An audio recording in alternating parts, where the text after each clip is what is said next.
This is the second part of the theme in July for breaking the ice and gaining other people's interest. Last week, we hit this theme from all angles on our Toolbox episode. This week, we're going to focus on a specific aspect, and it's one that we get asked about all the time. That's how to talk to strangers. And for reference, we picked two articles that we really enjoy on the subject. The first one, Hello Stranger by Elizabeth Dunn, published in the New York Times, and the 5-Step Approach by Keo Stark from her article, When Strangers Meet, and a great TED Talk as well, Why You Should Talk to Strangers. Now, obviously, when it comes to talking to strangers, there's a big, scary phrase that we hear a lot from our boot camp participants. And everyone feels it, right? It's approach anxiety. And I wrote here, there's two parts of that. One is in the mating ritual, right, where the men usually feel it because they're going to have to go out, do their thing, and women wait for them, give them the signals for them to make the approach. And of course, in the world we're living today, that is evening out. But there's still a lot of women who prefer that men make that move, while there's some women who are looking to make that move themselves. But if we put it into a networking context, everyone is now on equal footing. Everyone is now put to a position where they have to make the approach if they're going to make that connection.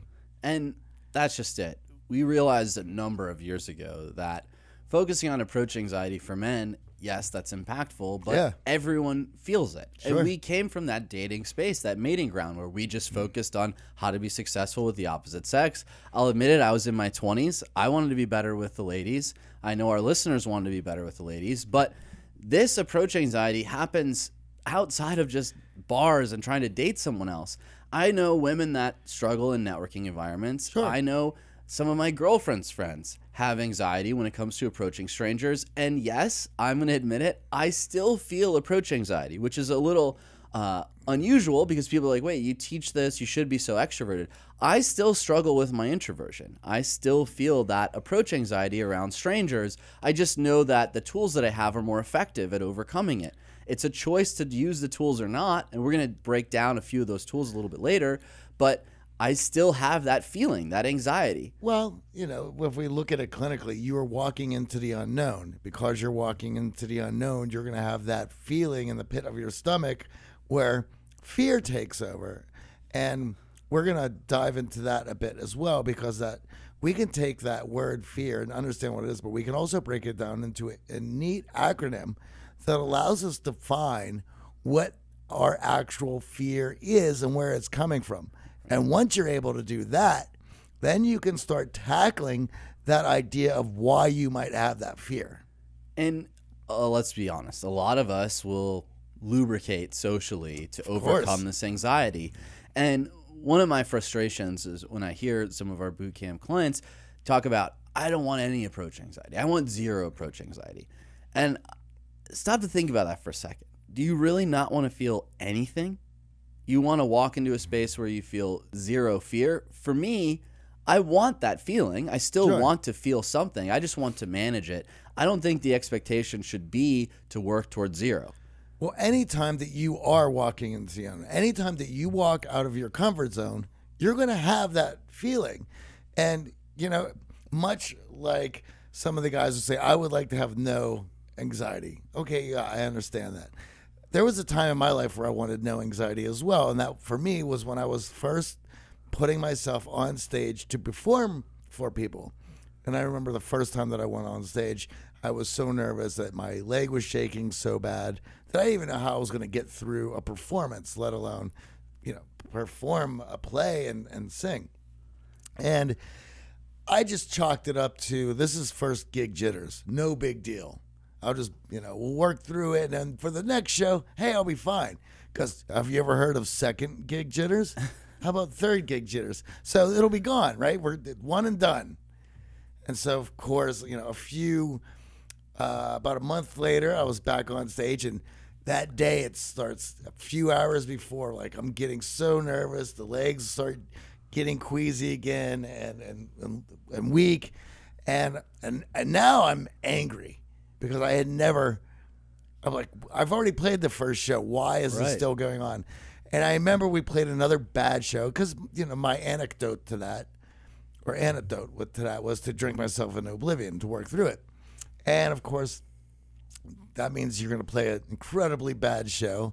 And at this point, I was just angry. So I called my dad, who's been a performer for all of my growing up. And I was like, hey, listen, so played the first show, got through it, but it was bad. It was shaky. I was so nervous. First gig jitters, I get it. But then we played the second. We played the third show. Why am I still having these feelings? And in his infinite wisdom, which he always has. We have to have him on the show, by the way. Oh, yeah, that'd be great. Chock full of Rockyisms. And he goes, yeah, you shouldn't worry if you have those feelings. You should worry when you don't have those feelings. And I was like, well, great, because that doesn't help me in my position that I'm in right now.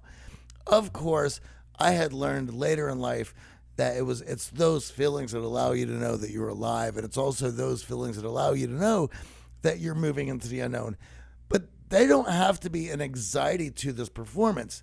If you understand what's going on and how they're working and get comfortable and embrace these feelings, those feelings can then fuel you and excite you into these things rather than hold you back. And we've dove into that previously, but that's where we're at again. And conquering your fear is a challenge we all face, whether it's the fear of public speaking or, in this case, the fear of approaching strangers. And we're so excited that we're going to be launching a little project we've been working on around facing your fears called Make Yourself Do Anything later this month.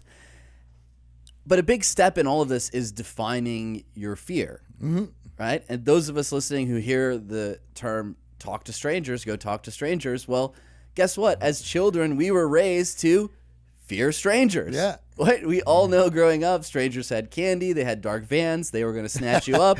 Your parents told you avoid strangers. So we were wired to already feel uneasy around strangers. And that starts at an early age. That can be difficult for some of us to unwind, to undo.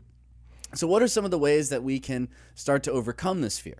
As I had mentioned earlier, it's about defining what that fear is. So there is an acronym we can use. We're going to use fear, and we're going to talk about the 4 types of fear that go with walking into the unknown, and we're going to pick out which one pertains to us. And now, in order to do that, we have to understand what those 4 are. Right. So let's go through them. So F for fear is going to be fusion. Now, and this is when bad thoughts and emotions are tied to this fear. And it's about understanding that that's all it is that thoughts are just that.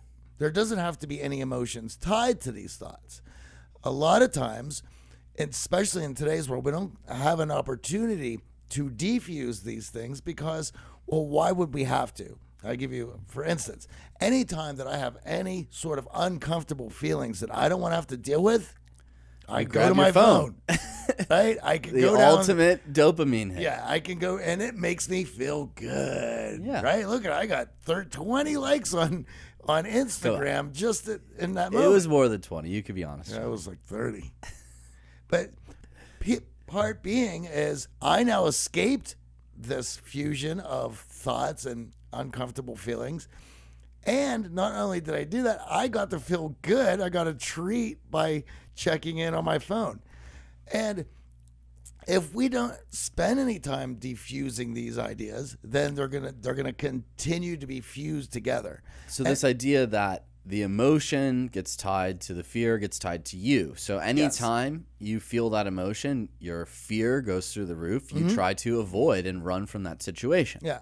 And growing up when I did in the late 70s, early 80s, I mean, there was just time where I'm just dealing with myself, and my parents would make me deal with myself, right? They're like, go in your room and just chill out. What are you doing there? Well, there's no video games. There's no phones. You just sit on your bed mad and just going through this. But now kids have iPads in their rooms and phones. And it's just like, go in your room. Oh, okay. Go in my room, get on iPad, go down Dopamine Road. I feel like the smart parents are turning off the Wi-Fi. Like they control the internet. Yeah. Well, I had just read somewhere that a lot of the high up CEOs and important people in these tech companies, Silicon Valley, they're not giving their children devices. Nope. In fact, they know the damage and addiction that is tied to these things, and they're keeping their children from it. What does that tell you if these people who live on tech won't give their children these things? I think they know something more than we do. I think they do They're too. sitting In fact, on some information. And I had just did a deep dive into some Tristan Harris stuff that really freaked me out. And As it does from time to time. It does. And Where were you doing this deep dive, I might ask? Oh, Were you using technology? of course. I was listening. I was on YouTube going through a bunch of his TED Talks, and I was, I was just amazed at some of the newer stuff that he had brought up, especially of the addiction with things like Snapchat Stream, which kind of blew my mind. Snapchat Streak. Streak, that's it. Yes. I wouldn't. You could go ahead and explain it. That's it. You know it. I learned about it through Amy and her sister. So okay. they had a streak. Amy's sister is just graduated from high school. Yeah. So congratulations to Stephanie. And in high school, obviously, everyone's using Snapchat, and they have streaks where basically if you message me and I message you, now we're on a streak. Yes. And the number goes up the longer we're on the streak per day. I think they even show. Oh, yeah. So there's a number and there's an icon. It's a big deal. It's a streak. We're connected now. And I was listening to Amy's sister talk about the stress that she feels around the streak and not wanting to break the streak with people, not feel responsible of like, oh, I forgot. So all of a sudden, Snapchatting, right, as a high schooler becomes a chore because you got to juggle all these streaks. Well, that's what Tristan says is technology working against us. It's using our habits and instincts naturally to engage us, take more of our attention. Yeah. Well, and also, but look at the niceties that they're trying to show. Like, you haven't talked. You don't want to break the chain. Right. You don't want to miss talking to your friend today. You've talked to them 20 times. You don't want to have that on your conscience. And Tristan had said that there's now the kids are giving their passwords to their friends so that if they go on vacations. Exactly. I witnessed all of this, hanging out with Amy's sister. All of these stresses. Completely unknown to me. I'm not a power Snapchat user.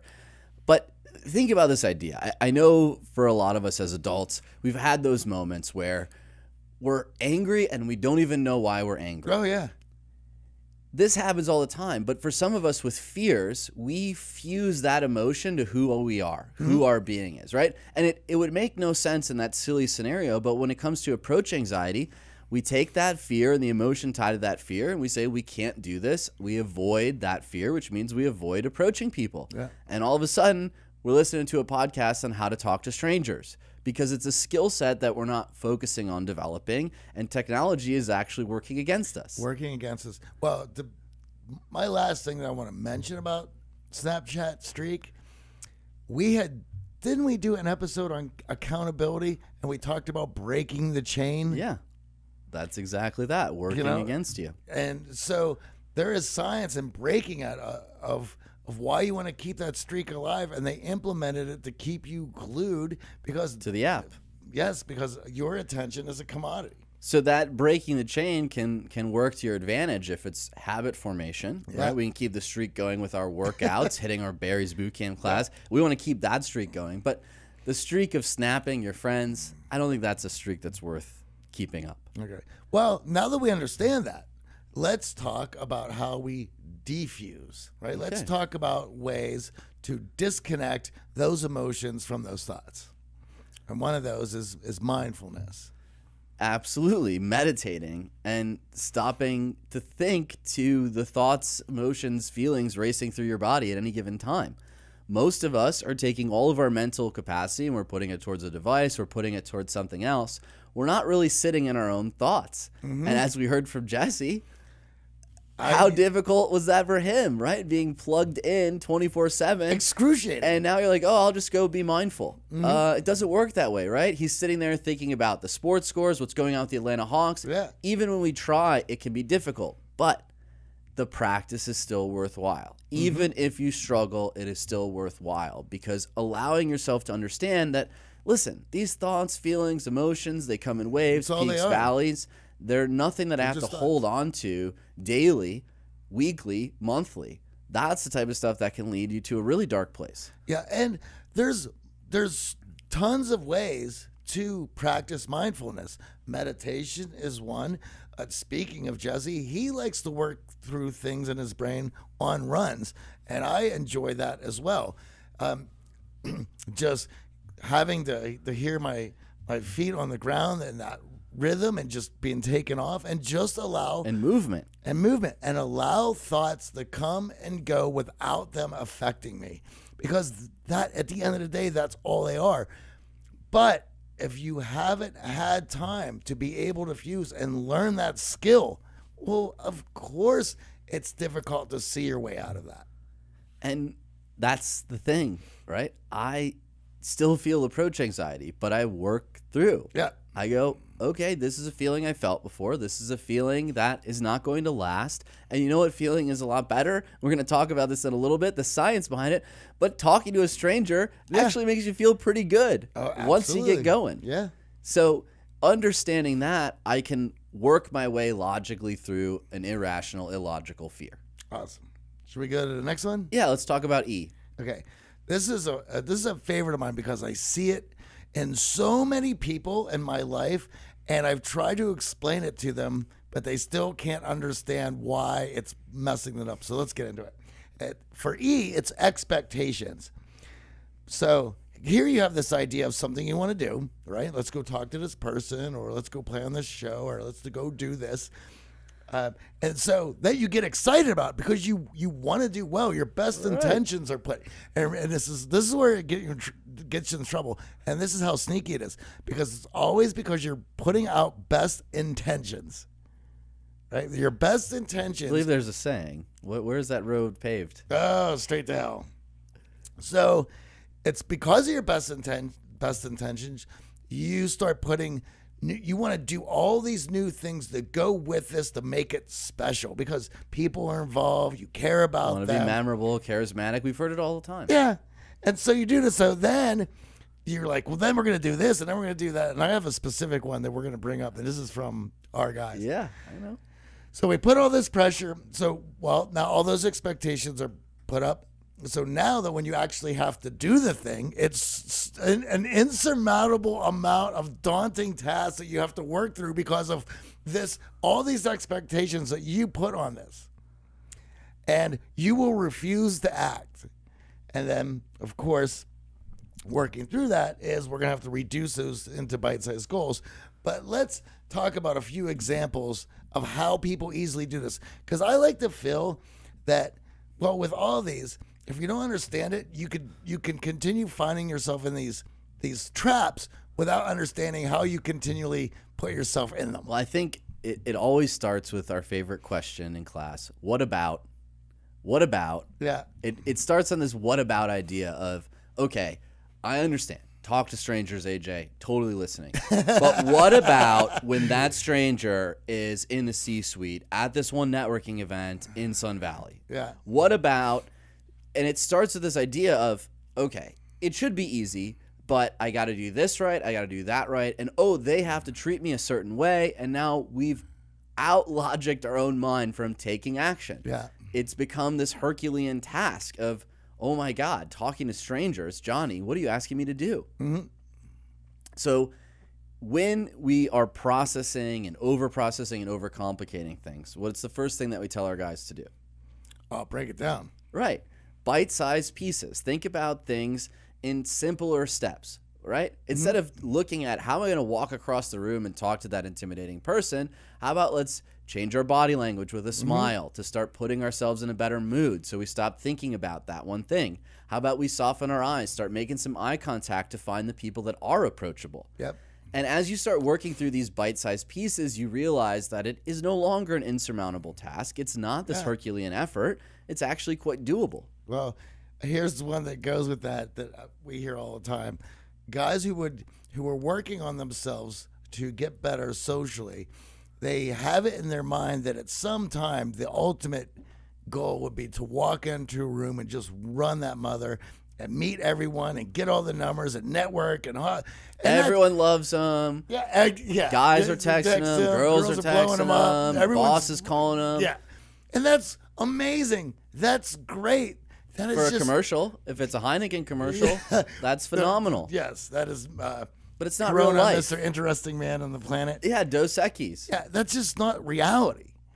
And it's so funny to me of how that becomes, but that does become people's reality, and that's what they're shooting for. And hey, you should shoot for that. You should try hard. You should work towards something that will stretches you, that stretches pushes you, right? We talked and learned about under-indexing, where a lot of us think we can't do stuff, but understanding that the expectation that everyone love me, well, that's obviously a cognitive distortion. Yeah. It's not something that should be the expectation. The expectation should be focused on having the one great interaction, having a good time, instead of focusing on wowing everyone. Yeah. And I know it can sound a little tricky because obviously we've seen those commercials.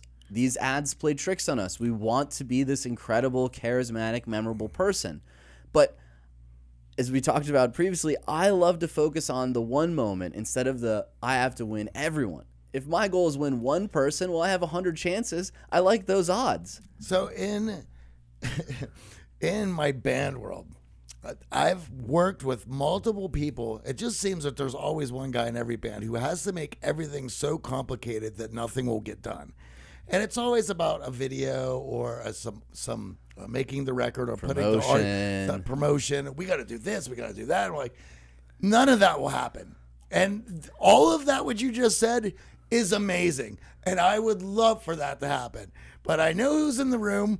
I know what they're capable of, and myself included. And I know that what you just put up on the board, no one is going to be able to pull that off. Let's be honest. A lot of this is coming from our younger cats. Sure. Right? Oh, yeah. Expectations when you're young are sky high. It's James Bond. It's through the roof. I mean, for instance, we wanted to build the best learning platform around with gamification, badges, videos, modules, interactive. This was about 9 years ago. Yeah. We were working for about a year and a half, nowhere close to the finish line, and then realized if we don't get this thing out, right, these expectations are going to crush us. We're going to continue working on this thing forever. So as a youngster, right, I was like, this is the way. We have to do the best, the brightest. We have to gamify it. It has to be the perfect learning platform. We launch it. No one's interacting with all of those extra bells and whistles. They just want the videos. So it's normal to overcomplicate, to set too high of expectations, to try to shoot for the moon. But understanding when it comes to talking to strangers, that works against you. Yeah. That doesn't help you succeed. Yeah. I want to, one more example before we go into fixing that. I'm going to throw one of our guys under the bus just so I am, because this thing angered me to such a degree. I was like, he's going to get it one day. And we had a call out for everyone to do some fun, light testimonials, walking down the street, iPhone camera, just give a minute or two chat of your experiences coming through a program. That was it. And the New York guys were getting together, and they were all like, oh, that's great. I can easily do that. And then one of our guys, Ken, I'm calling you out on this one, he goes, I'm going to get everyone together, and I got this new camera, and we're all going to do this thing. The perfect place. I got the spot. We're all getting everyone. Lighting. And the minute he did that, I said, this will never happen. Why? He overcomplicated it, and now it's not going to get done. And, of course, at that end of the weekend, I said, hey, guys, where's the group testimonial video? Oh, well, you know, some guys are over here. That guy didn't know how to work the camera. Golden hour. So then I was like, okay, fine. Well, hey, since that's not happening, why don't you guys go ahead and do the original plan that we said it was going to happen? And then Ken does it again. He goes, oh, well, I'll do it for the LA guys. No. Once again, that halted all productivity. And when we analyze, when we try to use too much logic, we can end up in this place of overshooting expectations that are just insurmountable when we start to process, can I actually do this? Now, Avoidance, we also see quite a bit. Yes.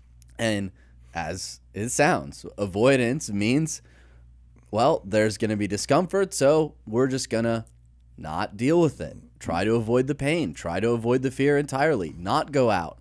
How many of you listening have chosen to stay in versus going out because talking to strangers was a little too scary? I personally have.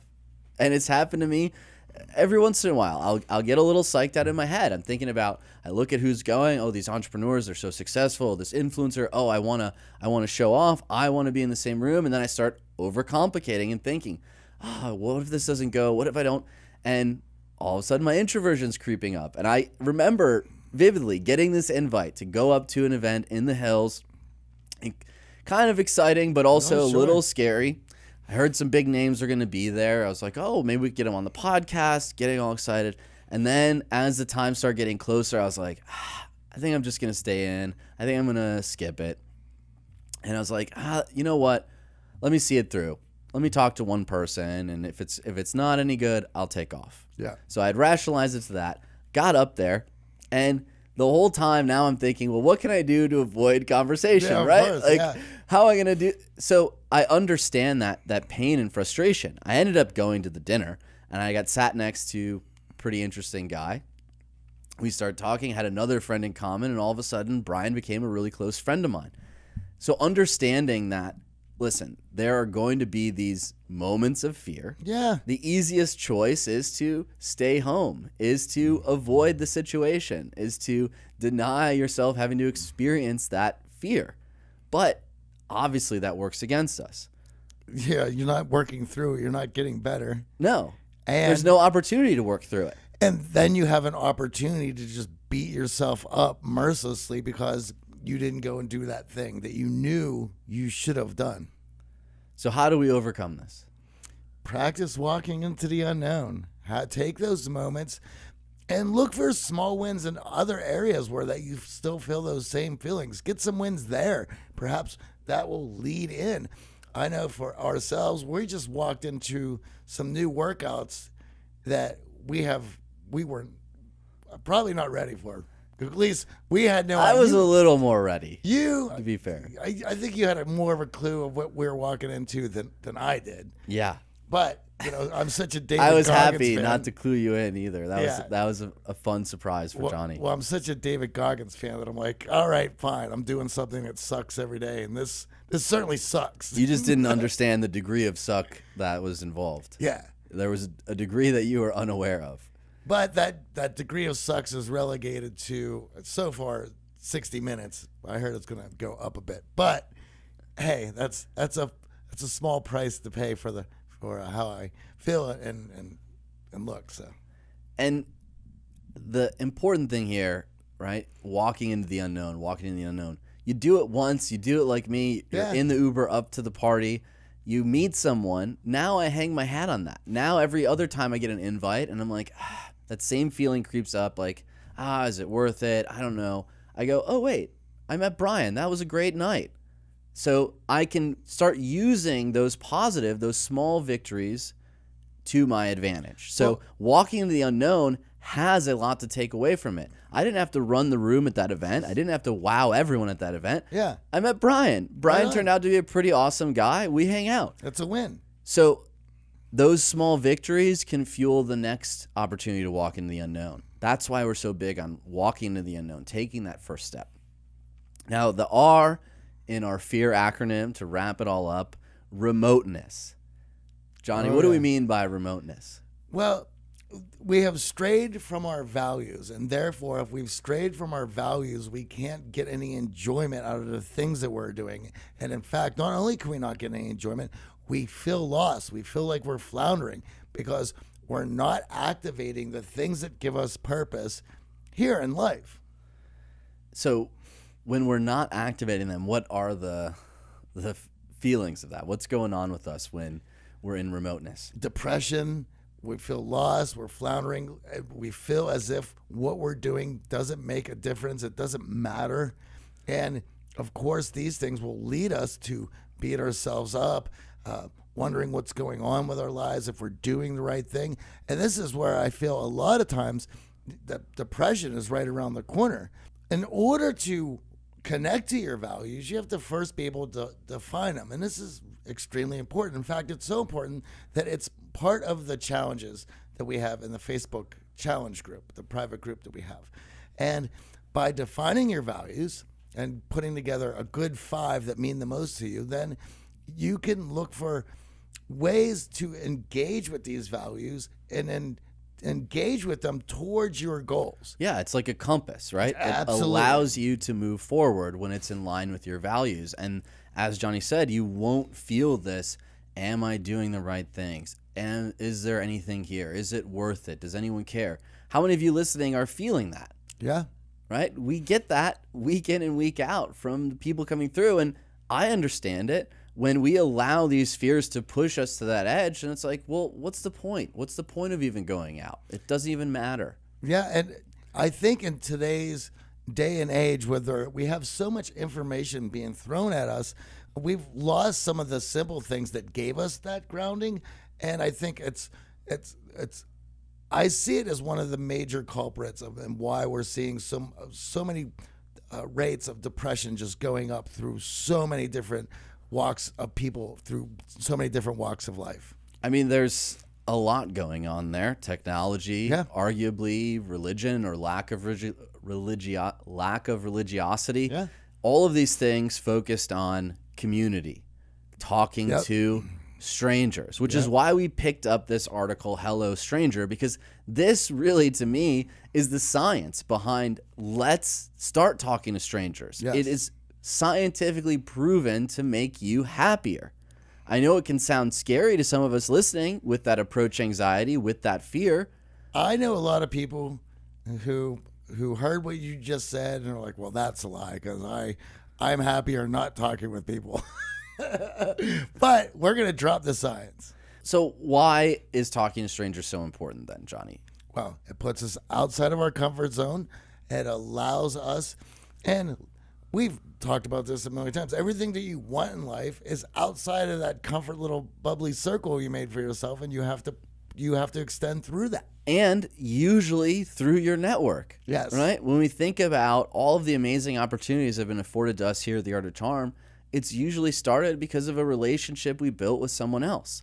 And guess what? At one point, those people were strangers to us. Mm-hmm. We were not born with a vast network. I know that my dad was an introvert, and I was not handed his Rolodex of opportunities. And what about you, Johnny? How many of those relationships from your father are we putting in place? Oh, I mean, I just know that, there was times of on and off of fighting through introversion and also dialing back extroversion. I believe from when I look back at things and through all the different phases that I've always been a little bit of both, or had episodes of great introversion combated with great episodes of great extroversion. And is there something that you think triggered the extroversion, or you could hang your hat on as like, I know I'm extroverted when I'm X? I think what started my first bits of extroversion when I wanted to, knowing that if I was going to get into a band and play out and get people out to a show, that it was going to be on me to put myself out to meet other musicians. And then not only that, it was going to be on me to be able to promote the show to other people. So you had a mission. Absolutely. And that mission, which was aligned with my values, because as a young man, my values were all about music. And right. That's what I wanted to do. That became my religion. And in order to connect with those and do those things, it was about meeting those connections. And as a young man, I could tell you the easiest thing when I was a kid was to have that stack of flyers that I made and go to the mall so I could talk to all the girls that I would see who I didn't have that entry line, that opening line, that icebreaker. And in each of those situations, you're out there promoting. Mm-hmm. My dad didn't gift me with a great network. All of these people in our network that have helped us get here, including the people in the room here, were strangers at one point. Yes. And I love this article so much because we see it week in and week out in our boot camp on Thursday. We're sitting there in review, and we're asking for thoughts and feelings on the night, and the guys are beaming. They have massive smiles, And I asked them, is this a normal night out for you? The number of people you talked to last night, is that a normal night out for you, or is that a little bit more? And exceedingly, the room says far more, AJ. Yeah. Scientifically, we've been seeing this exact impact. Talking to strangers makes you feel better. It makes you feel good. It makes you feel connected. And all of a sudden, those things start working to your advantage, and you're going to feel more excited to go out the next day. Mm-hmm. So in this article, there's a study. One group of train commuters was asked to talk to a stranger who sat down next to them on the train that morning. Other people were told to follow standard commuter norms, mean keeping to themselves, right? Yep. Maybe it's phone, whatever, read a book. By the end of the train ride, commuters who talked to a stranger reported having more positive experiences than those who sat in solitude. And think about that for a second. Those who sat in solitude most likely what? Picked up their phone. Oh, of or course. if they were reading a book, they weren't reading a piece of crap book. They're reading their favorite book, a book that they picked. So for those commuters to be riding the train who have talked to other people to experience more positive experiences than the people holding their cell phones or holding books in solitude speaks to the remarkable nature of having the ability to walk up and strike up a conversation, pushing through that initial anxiety so that you can actually start connecting. Well, something that goes with that, right? So the people who were engaged in the book, and I would think more so with the technology, with their phone or iPad, whatever their travel companion technology is. You know, I know, for instance, if I was going into rehearsal, or even when I come in here to do the podcast, I have to put my technology down, because if I get sucked into it, I can't fully, it takes me a bit to fully snap out of the technology that I've been looking at. And it takes a bit, and I know this, but yet it's still so addictive, it drags me in that I have to get a quick look before we start, just to see if someone liked my picture of puppers that I put up today. That one did get a number of likes. Puppers is very happy. I think he liked it as well. Makes me feel good. But it's certainly not going to allow me to feel as good as talking to a stranger or meeting somebody new. And that effect we see on Thursdays, and it really is remarkable, because you start to realize just how light on your feet you can feel from having a few conversations.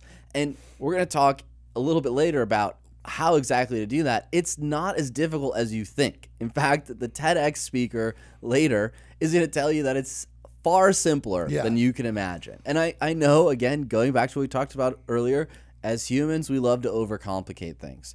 Absolutely. But you cannot argue with the power of talking to strangers. Oh.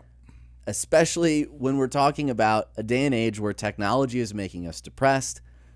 The ability to perk each other up. Not only are you feeling better, the stranger's feeling better, and we talk about this and giving value, just how giving some attention, giving some appreciation, giving some approval and acceptance to that other person can go a long way towards making them feel good. It lifts them up, and and it's something that only other people can do. And, what's the side effect? You feel happy too? Yeah. Sign me up. That sounds like a great thing to do. Now, people are fairly bad at predicting what makes them happy, unfortunately, right? We all think it's one thing, but predicting what makes you happy or not is tricky.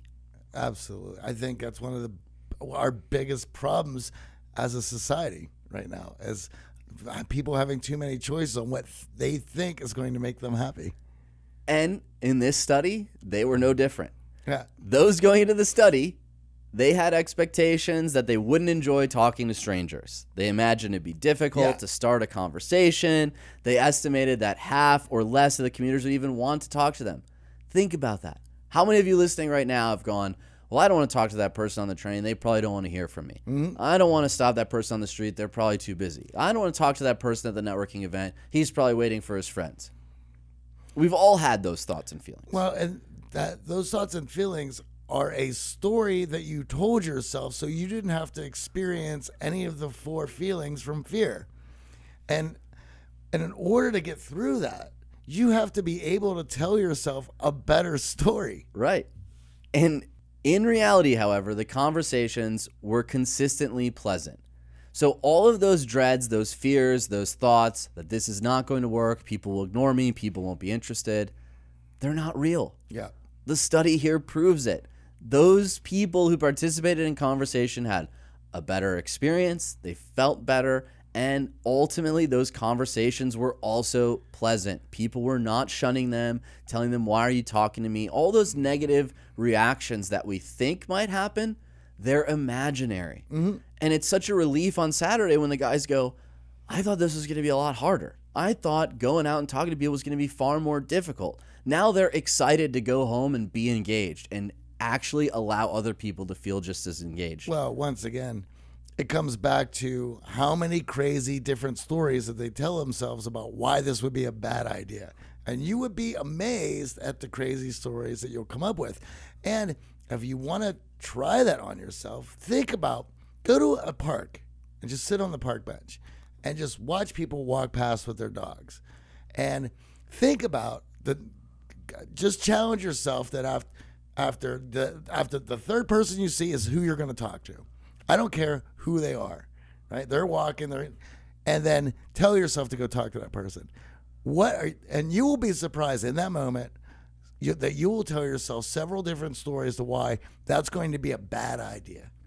Yeah, why that person's too busy with their dog. Why it's not going to be a pleasant conversation. Or why they they're going look to reject. scary, or yeah, right. You're going to see the negative. And there's one other point that the article makes that I really love. And talking to strangers brings out our best side, right? Yep.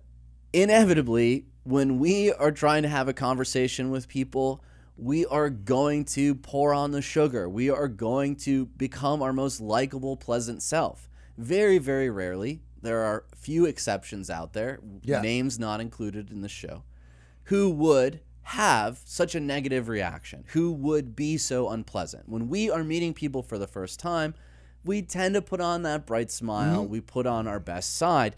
And the great thing is that strangers do the same. Of course. So both of us are putting on our best face, reserving our crankier sides for the ones we know and love. So body language here is influencing us. It's influencing others, allowing both parties to feel fantastic. And I want to add something to that. I mean, try to be rude or be a jerk to the next person. It's like trying to ask you for directions or something simple. It's really hard to do. Right. And you have to actually force yourself through that to be a jerk.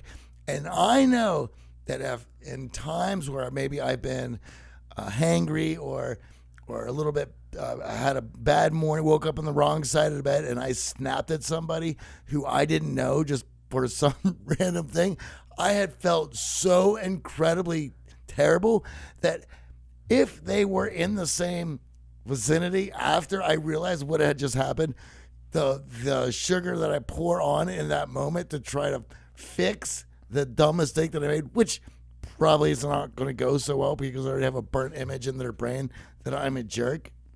You know? Well, you know who you reserve that cranky side for, that hangry side for? Yeah, puppers. Yeah, and me. After living with you for a number of years, you've taken the brunt of it a few times. I've definitely found the short end of that stick, Johnny's cranky side, for sure. Don't you think it's a good thing that we don't live together now that I've started doing intermittent fasting? Oh, I'm already getting blowback just at the office. Find this man a snack, an apple, let him break his fast before he breaks the table. So think about that. I love the article because it hits you on so many levels. Absolutely. Talking to strangers allows us to feel better. It allows other people to feel better. And when we machine gun that value, as we talked about, giving people that attention, that acceptance, that approval, all of a sudden, we feel better, they feel better. So why wouldn't you talk to strangers? Yeah. It's a difficult thing, but you can work yourself through it. And if you practice this and allow yourself not to build giant expectations and allow yourself to work through this, all of a sudden, this can be something that is actually scary and can be transformed into something that you do on a daily basis by saying hello to 2 or 3, 4, 5 new people a day. Now, I have a little bit of a pro tip here. I like to get a little warmed up. So one of the things that I'll do is I will practice getting in the mood, chatting up people that are in the service industry, that are there present to service me. So Uber drivers, Lyft drivers, bartenders, door guys. Working your gift of gab, chatting those people up can work that muscle, can put you in a great state. As we learned from this article, it can make you feel good. So as I'm making my way to that party, as I'm making my way to that event, I'm always engaging with my Uber or Lyft driver. And I was hanging out with a buddy who drives. We were just talking about this. And he was telling me he's driven now in Chicago, LA, and San Francisco. And Monroe is a big fan of the show, so shout out to Monroe. We're hanging out, hey man, catching up. And he was telling me the difference in his rides from the driver perspective. Yeah. And he said far and away in LA, he gets talked to the least. He gets utterly ignored. He gets talked to the most in Chicago. I can see that. It's just Midwest. It's just how it rolls. Right. So I was laughing thinking about this because you were saying, you know, I feel bad when I snap at someone, a stranger especially. Is that our Midwest sensibilities that are coming through, like Melissa pointed out? Oh, absolutely. Living in New York, I feel like some people enjoy snapping. It's just part of the day. It's Yeah. like you snap at somebody, and if they get butthurt over, like, that's their problem. Yeah, must be a tourist. We picked up a little bit of that from living in New York. Now, we also want to help you on your quest to talk to strangers. Now that we know it's important to talk to strangers, how can we get started talking to strangers? And I know we get this question a lot. And going back to our point earlier about trying to overcomplicate things, well, Keo Stark, TEDx speaker and author of When Strangers Meet, says it's far simpler than we make it out to be. Absolutely. She actually says hello. I know, it's a crazy concept. Crazy. It was almost mind-blowing. But she actually went out with a focus of just saying hello to people. And through that focus of just being polite and saying hello, she fell into conversation. Mm-hmm. So a lot of times we'll read online, I need this perfect set of icebreakers. I need to know exactly what's the best way to start a conversation at the event. Hello. Oh, yeah. Well, think about it. It's one of the things that we challenge our guys on. I mean, for any of you people who are listening to the show who want yourself a little challenge this evening or this weekend when you're out, think about collecting a target number of high fives or cheers from the people that you meet. And if you put the target at something like maybe 30, and that may seem like a lot, but you'll find yourself in more conversations that will prevent you from getting to that 30, and you'll be quite surprised. I know we've had a challenge for years on boot camp, getting to the no, right? We're all afraid of the no. And I'll never forget, we were out field night, and one of our guys was really having a difficult time talking to people. Yeah. So we gave him the 5 no challenge. We said, your job, since you're so afraid of being rejected, is to just go out and get 5 no's. And we pointed to a guy at the bar, and we said, okay, go ask him. So he's walking over there. He's trying to figure out what is the one question that he knows he'll get a no to, right? We're in a bar setting. It's nighttime. So he walks right up to the guy and goes, hey, can I borrow your car? And the guy looks him up and down and goes, sure. I hope you know how to drive a stick. And he hands him a 911 key. And all of a sudden, our guy starts freaking out. Wait, I don't actually want to drive your car. I was just hoping you'd say no. And he comes defeatedly walking over to us. We go, hey, what happened? Yeah. He goes, I didn't get a no. We're like, yeah, you had a conversation. What'd he say? He's like, he offered me his car, but I don't know how to drive a stick. You know, it's one of those things that's a lot harder to get than it sounds. Than we make it out to be. Yeah. We get so frustrated and concerned and worried that we're going to get rejected, that we're going to get a no. We don't realize that most people are not going to give you a no. They're going to respond to a hello. Or as we talk about in our conversation formula, a simple question. Just asking someone, taking a little interest in the other person, asking them a question is a beautiful gateway to conversation. Absolutely. And as a stranger, I get asked questions from other strangers, and I don't ignore them. We tap into human nature. We feel this innate need to help one another. So when someone asks you a question, you're going to feel that urge to respond. They're going to feel that urge to respond. And now we're using science to our advantage. I want to roll with her step 3 here. And it's one of my favorites because it's why I like traveling and it's why I like going to foreign countries, which is go get lost. That's a wonderful idea. Go get lost, be a tourist, start asking people where things are, put down the phone. What we had used to do was we would put together scavenger hunts, and people would have to find clues without using their phones, so they would have to talk to people. And we're going to be doing this again for our new retreats all over the world, which are going to be a blast because there's nothing better.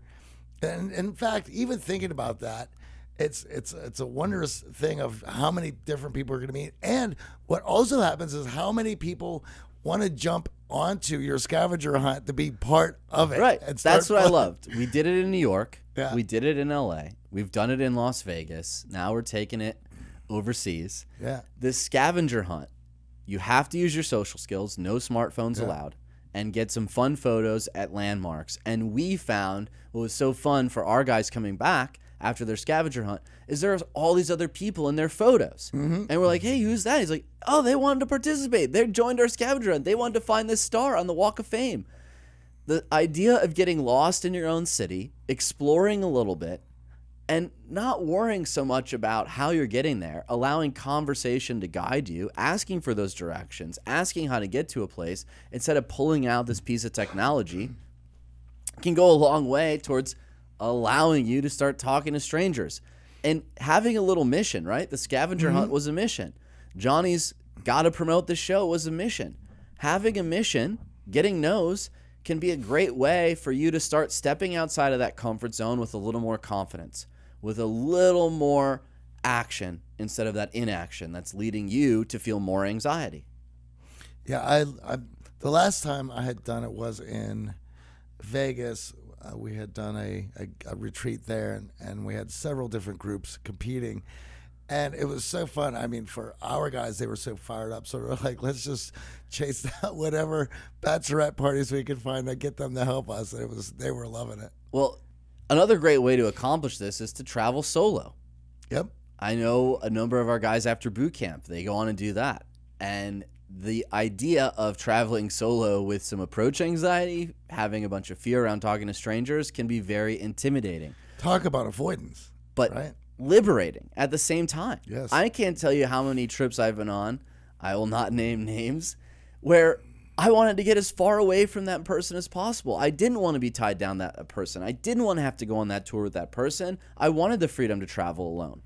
Mm-hmm. So to understand the opportunity in front of you, traveling solo is a great way to experience and travel and connect with other people. Well, you know, I'm going to be in Eastern Europe this summer in July, and one of the things that I've been laughing about, because no matter how exciting or excited I get about the trip, there's still a part of me, it's like, you don't know anyone over there. What are you going to do in Eastern Europe? You're going to Budapest? Do you even know what's going on? Yeah, why are you going to Krakow? Do you even know what you're going to do there? Billy or Bully talking? As Jesse Itzler would say, yeah, it's Billy. But it's just that part of you that is trying to protect you. That's all it is. And it's just so funny because when those stupid thoughts come up, I just laugh. I'm like, what do you mean? What kind of fun am I going to have? Are you kidding me? It's going to be outrageous. And all right, let's ramp things up, because her step 4, even when I heard her say it the first time, was like, all right, we're kicking things off. Ask an intimate question, like, what are you afraid of? Or what's on your bucket list? And I know John's sitting in the room because he remembers. We were having a team dinner at the house, and I love asking challenging questions in intimate settings. And we went around the room explaining what we were most afraid of. And it is an incredibly vulnerable moment. And to express that vulnerability with others and to give them an opportunity to be that level of vulnerable with you, talk about a connection. I definitely felt it amongst the team members. And these are people we work with all the time. We spend a lot of time around. But the level of intimacy around sharing your fears as we talk about connection in boot camp, this idea of your fears being in the future, your fears guiding your actions. When you can openly talk about them, well, it's quite liberating. Talk about it, but also getting support, because the other people in the room had no idea you had felt that way, and now they're come running with their advice and their expertise and an experience for going through those same things. That's invaluable. Well, I remember the first time I shared that I was afraid of heights, Kate was like, oh my God, me too, right? When you share a fear with someone, you can instantly feel that connection. Another fear that I shared was fear of failure, right? Going back to my dad not believing in the art of charm, that fear has driven me a long way, but it's still a fear. So being that level of vulnerable with strangers, holy cow. But being vulnerable leads to, 1, allowing you to start overcoming this fear, and 2, requires some vulnerability from the other person too, so now you're adding depth to that conversation. And step 5, don't belong. Enter a social environment where you are in the minority in some way: race, ethnicity, age, gender, ability, membership. Right? This will require you to learn how to be comfortable with feeling uncomfortable. That's brilliant. Well, I remember we were sitting on the couch getting ready for the team dinner, and we were surrounded by all of our female staff getting excited about this female program that we're working on. And I looked at Johnny and I was like, I'm a little uncomfortable. I'm not going to lie. We're completely outnumbered. Everyone's so excited about the female brand. And I'm like, I guess we're doing this. It's happening. Yeah. So I understand that feeling. Putting yourself in a situation where you are an outcast, you are an outsider, you don't belong, can allow you to work through some of this vulnerability that we're talking about. And, you know, I love that, because all of us, and if you put yourself out there, but you're probably going to be able to connect with some people who are different from you, and they're going to have an opportunity to take you and introduce you to their friends, and you're going to go to someplace where you don't belong, where you are the new person.